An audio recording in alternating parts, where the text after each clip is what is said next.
എല്ലാവർക്കും നമസ്കാരം. പാതഞ്ജലി മഹർഷി രൂപകൽപ്പന ചെയ്തിട്ടുള്ള വളരെ ഗൗരവമായ ഒരു ശാസ്ത്രശാഖയാണ് യോഗയും അതിൻ്റെ അനുബന്ധമായ ഘടകങ്ങളും.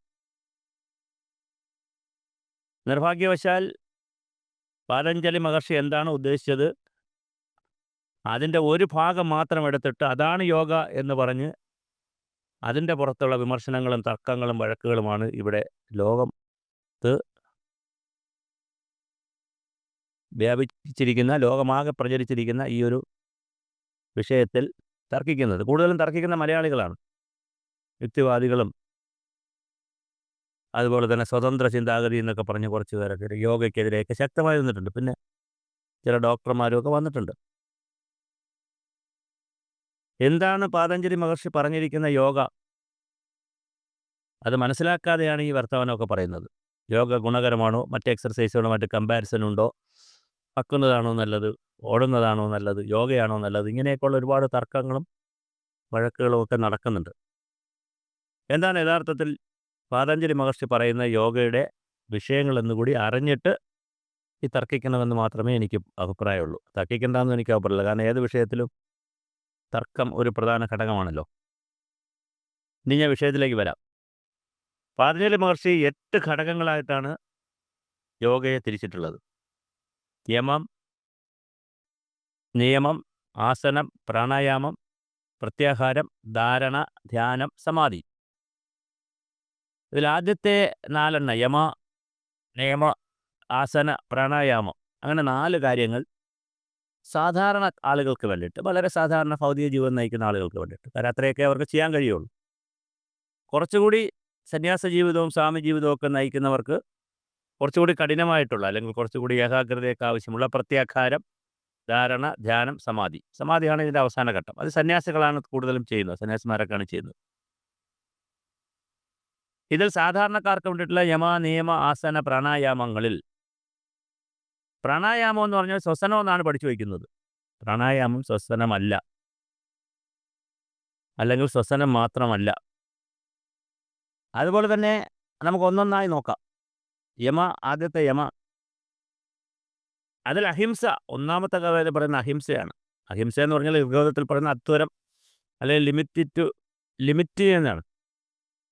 ലിമിറ്റ് ടു വൺ സെൽഫ്, തന്നെത്താനെ ലിമിറ്റ് ചെയ്യണമെന്നാണ് ഓരോരുത്തരും. അധികാരം ലിമിറ്റ് ചെയ്യുക, സമ്പത്ത് ലിമിറ്റ് ചെയ്യുക, ഈഗോ ലിമിറ്റ് ചെയ്യുക, അഹംഭാവത്തെ ലിമിറ്റ് ചെയ്യുക, എല്ലാം നിയന്ത്രിതമായി കൊണ്ടുപോകുന്ന അവസ്ഥയാണ് അഹിംസ. അല്ല കൊല്ലാതിരിക്കലല്ല. കൊല്ലാതിരിക്കാൻ പറ്റത്തില്ലല്ലോ.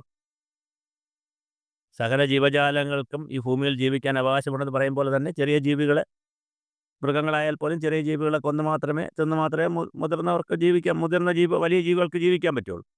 അപ്പോൾ കൊല്ലാതിരിക്കുന്നതൊരു വിഷയമല്ല. ഹിംസ ഉണ്ട്. അത് പക്ഷേ അത് പരിമിതമായ തോതിൽ ലിമിറ്റ് ചെയ്ത് നിയന്ത്രിച്ച് ചെയ്യണം. അവനവൻ ആവശ്യമുള്ളത് മാത്രം ചെയ്യണം. അവിടെയാണ് അഹിംസ. രണ്ടാമത് സത്യം. സത്യത്തെക്കുറിച്ച് ഞാൻ പറയേണ്ട കാര്യമില്ല. അസ്തേയം, അപരിഗ്രഹം, ബ്രഹ്മചര്യം. ബ്രഹ്മചര്യം എന്ന് പറഞ്ഞാൽ അറിവ് ധാരാളമായി നേടുന്നത്. അങ്ങനെയുള്ള ഒരുപാട് കാര്യങ്ങൾ ചെയ്യുന്നവർക്കുള്ളതാണ് യോഗ.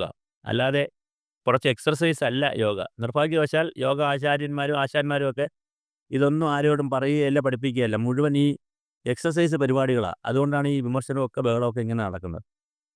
രണ്ടാമത് നിയമം. ആ നിയമം എന്താണ്? കുറേ കാര്യങ്ങൾ പറയുന്നുണ്ട്. ശൗചം, വൃത്തിയായിട്ട് സൂക്ഷിക്കൽ, ശരീരവും മനസ്സും സന്തോഷത്തോടെ ഇരിക്കൽ, തപസ് ചെയ്യൽ, ഈശ്വര ആ, പ്രണനാദാനം, സാത്യായം, സാത്വിക ജീവിതം, ഇങ്ങനെയൊക്കെ പോകാനുള്ള നിയമങ്ങളാണ് അതിനകത്ത് പറയുന്നത്. അല്ലാതെ നമ്മുടെ ഇന്ത്യൻ പീനൽ കോഡും CRPC ഒന്നുമല്ല. അതുപോലെ കഴിഞ്ഞിട്ട് ആസനം. ഈ ആസനത്തിലാണ് കുറച്ച് കാര്യങ്ങൾ വരുന്നത്. അതാണ് എല്ലാവരും എടുത്ത് യോഗ എന്ന് പറഞ്ഞ് പ്രചരിപ്പിക്കുന്നത്. അപ്പോൾ ആസനം മാത്രമല്ല യോഗ. യോഗ ഒരു സമഗ്രമായ ഒരു പാക്കേജാണ്. അതിൽ ആദ്യത്തെ നിയമ കാര്യങ്ങളൊന്നും ആരോടും പറയുന്നുമില്ല, പഠിക്കുന്നുമില്ല. ഇത് സമഗ്രമായി പഠിച്ചാൽ അതിലൊരു ഭാഗം മാത്രമാണ് ഈ പറയുന്ന നമ്മൾ ചെയ്തു കൂട്ടുന്ന ഈ എക്സർസൈസുകൾ എന്ന് പറയുന്ന കാര്യങ്ങൾ, വ്യായാമ മുറകൾ. അതുപോലെ തന്നെ പ്രാണായാമം. ആസനം കഴിഞ്ഞാൽ പ്രാണായാമം. അത് ഞാൻ സൂചിപ്പിച്ചു. അത് ശ്വസന പ്രക്രിയ മാത്രമല്ല. ഏകാഗ്രത, ശാന്തത തുടങ്ങിയ ഒരുപാട് ഘടകങ്ങളുമായി ബന്ധപ്പെടുത്തിയിട്ടാണ്. പിന്നെ പ്രത്യാഹാരം. പ്രത്യാഹാരം എന്ന് പറഞ്ഞാൽ ശബ്ദത്തെയും സ്പർശത്തെയും രൂപത്തെയും രസത്തെയും ഗന്ധത്തെയും തുടങ്ങി എല്ലാ ഇന്ദ്രിയ സുഖങ്ങളെയും അറിയാതെ അത് വിട്ട് വ്യാപരിക്കാതെ ഇന്ദ്രിയങ്ങളെല്ലാം ഏകാഗ്രമായി കൊണ്ടുപോകുന്ന ഒരവസ്ഥയാണത്. അങ്ങനെ ഏകാഗ്രമായി കൊണ്ടുപോകുമ്പോൾ അത് ധാരണയിലേക്ക് പോകും. പിന്നെ ധ്യാനത്തിലേക്ക് പോകും. വളരെ ഏകാഗ്രമായിട്ടുള്ള രീതിയിലേക്ക് ധ്യാനത്തിലേക്ക് പോകും. പിന്നെയാണ് സമാധി എന്ന് പറയുന്ന വേറെ അവസാന ഘട്ടം. അതൊക്കെ അവസാന ഘട്ടത്തിലേക്ക് പോകുന്നതാണ്. അതൊക്കെ സാധാരണ ആളുകൾക്ക് പറ്റുന്നതുമല്ല. അപ്പോൾ ഇങ്ങനെ 8 ഘടകങ്ങളുള്ള വളരെ വിപുലമായ ഒരു പാക്കേജാണ്, ഒരു കോഴ്സാണത്. വളരെ എന്ത് കോഴ്സാണ്? പഠിക്കാനുള്ള കോഴ്സല്ല. ജീവിതത്തിൻ്റെ ചര്യയിൽ ജീവിക്കുമ്പോൾ ഒരു മനുഷ്യർ ജനിച്ച് മരിക്കുന്നതിനിടയിൽ അവരുടെ മനസ്സ്, ആത്മാവ്, ജീവൻ, ശരീരം എല്ലാറ്റിനും പരിശുദ്ധി കിട്ടാനും രോഗങ്ങൾ കുറച്ച് ജീവിക്കാനും ഒക്കെ ഉള്ള ഒരു വളരെ വലിയ ഒരു ഹോളിസ്റ്റിക് ആയിട്ടുള്ള അപ്രോച്ചാണ്. ശരീരവും ശുദ്ധമായിരിക്കുന്നു, ചിന്തകൾ ശുദ്ധമായിരിക്കുന്നു, മനസ്സ് ശുദ്ധമായിരിക്കുന്നു, ഈഗോ നിയന്ത്രിക്കുന്നു, പണം നിയന്ത്രണ അളവിലേ ഉണ്ടാക്കുന്നുള്ളൂ, സമ്പത്ത് നിയന്ത്രിക്കുന്ന അളവിലേ ഉണ്ടാക്കുന്നുള്ളൂ, അധികാര നിയന്ത്രണ അളവിലേ പ്രയോഗിക്കുന്നുള്ളൂ. അങ്ങനെ സകല കാര്യങ്ങളും വളരെ നിയന്ത്രിതമായി ചെയ്തുകൊണ്ട് സത്യസന്ധമായി ജീവിക്കുന്ന ആളിന് ആയുസ് കൂടുതലായിരിക്കും, സ്ട്രെസ് കുറവായിരിക്കും, തീർച്ചയായിട്ടും ആരോഗ്യം കൂടുതലായിരിക്കും. അതാണ് യോഗ പറയുന്നത്. പക്ഷെ നിർഭാഗ്യവശാൽ ഞാനീ പറഞ്ഞ ആസനം എന്ന് പറയുന്ന ഒരു ഭാഗം മാത്രം എടുത്തിട്ട് കുറച്ച് ആളുകൾ ഇങ്ങനെ കിടന്ന് കറങ്ങുകയാണ്. യോഗ ടീച്ചർമാർ, യോഗ സാറന്മാർ വേണ്ട ബഹളമാണ്. അവരിത് വായിച്ചിട്ടുണ്ടോ അറിഞ്ഞിട്ടുണ്ടോ എന്നൊന്നും അറിയില്ല. വേറെ കുറച്ച് പേര് ധ്യാനം എന്ന് പറയുന്ന ഒരു ഭാഗം മാത്രം എടുത്തിട്ട് അതാണ് ചെയ്യുന്നത്. വേറെ കുറച്ച് പേര് സമാധിയുടെ കാര്യങ്ങളാണ് ചർച്ച ചെയ്യുന്നത്. ഞാൻ ഇവരെ ആരെയും കുറ്റപ്പെടുത്താനോ കുറവ് പറയാനോ ഇവർ ചെയ്യുന്ന തെറ്റ് പറയാനോ അല്ല ഞാൻ പറയുന്നത്. പക്ഷേ ഇത് സമഗ്രമായി കാണാൻ ആരും തയ്യാറല്ല. സമഗ്രതയുടെ ഭാഗമായി ഇതൊരു കോഴ്സാണ്, അല്ലെങ്കിൽ ഒരു സിലബസ് ഉള്ളതാണ്. ആ സിലബസിൻ്റെ ഒന്നാം ഭാഗം അഹിംസയും സത്യവും അസ്തേയവും അപരിഗ്രഹവും ബ്രഹ്മചര്യവും പിന്നെ ശൗചവും സന്തോഷവും തപസ്സും ഈശ്വര പ്രണിധാനവും സത്യായവും അങ്ങനെ ഒരുപാട് കാര്യങ്ങൾ ചേരുന്ന മനസ്സിനെ ഏകാഗ്രമാക്കലും ശാന്തമാക്കലും ശുദ്ധീകരിക്കലും, അങ്ങനെ മനസ്സ്, ശരീരം, ജീവൻ, ആത്മാവ് എല്ലാറ്റിനെയും ശുദ്ധീകരിച്ച് ഗൗരവമുള്ള വളരെ ഉയർന്ന ജീവനായി മാറുന്നതിന് വേണ്ടിയിട്ടുള്ള ഒരു കാഴ്ചപ്പാടാണത്. അതാണ് പതഞ്ജലി മഹർഷി വിഭാവനം ചെയ്തത്. അല്ലാതെ അദ്ദേഹത്തിനെ പോലെയുള്ള ഇത്രയും മഹത്തായ ജ്ഞാനം കാണുന്ന, മനനം ചെയ്യുന്ന ആളുകൾക്ക്, ജ്ഞാനികൾക്ക് ഇങ്ങനെ കുറച്ച് എക്സസൈസ് മാത്രം ചെയ്തുകൊണ്ട് ജീവിതത്തിൽ വേറെ ഒന്നും മരുന്ന് കഴിക്കേണ്ട, വേറെ ഒന്നും ചെയ്യേണ്ട, കുറച്ച് എക്സസൈസ് മാത്രം ചെയ്താൽ മതി എന്ന് പറയുന്ന ഒരു തത്വശാസ്ത്രം ഉണ്ടാക്കുമോ? ആ ഒരു കച്ചവട താല്പര്യം ഉള്ളവരായിരുന്നില്ലല്ലോ. നമ്മളാണെങ്കിൽ അങ്ങനെയൊക്കെ ഉണ്ടാക്കും. ഇതിനകത്ത് നിന്ന് ചില കാര്യങ്ങൾ ഒരു കാര്യം മാത്രം ചെയ്താൽ മതി, സകല രോഗങ്ങൾക്ക് മാറുമെന്ന് പറയും നമ്മൾ. യോഗ ചെയ്തു കഴിഞ്ഞാൽ സകല രോഗങ്ങളും പോവും, ആശുപത്രി പോകണ്ട എന്നൊക്കെ പറഞ്ഞു കളയും നമ്മൾ. അപ്പം അങ്ങനെയല്ല. ഇതൊരു സമഗ്രമായ പദ്ധതിയാണ്, ഒരു പഠന പരിപാടിയാണ്.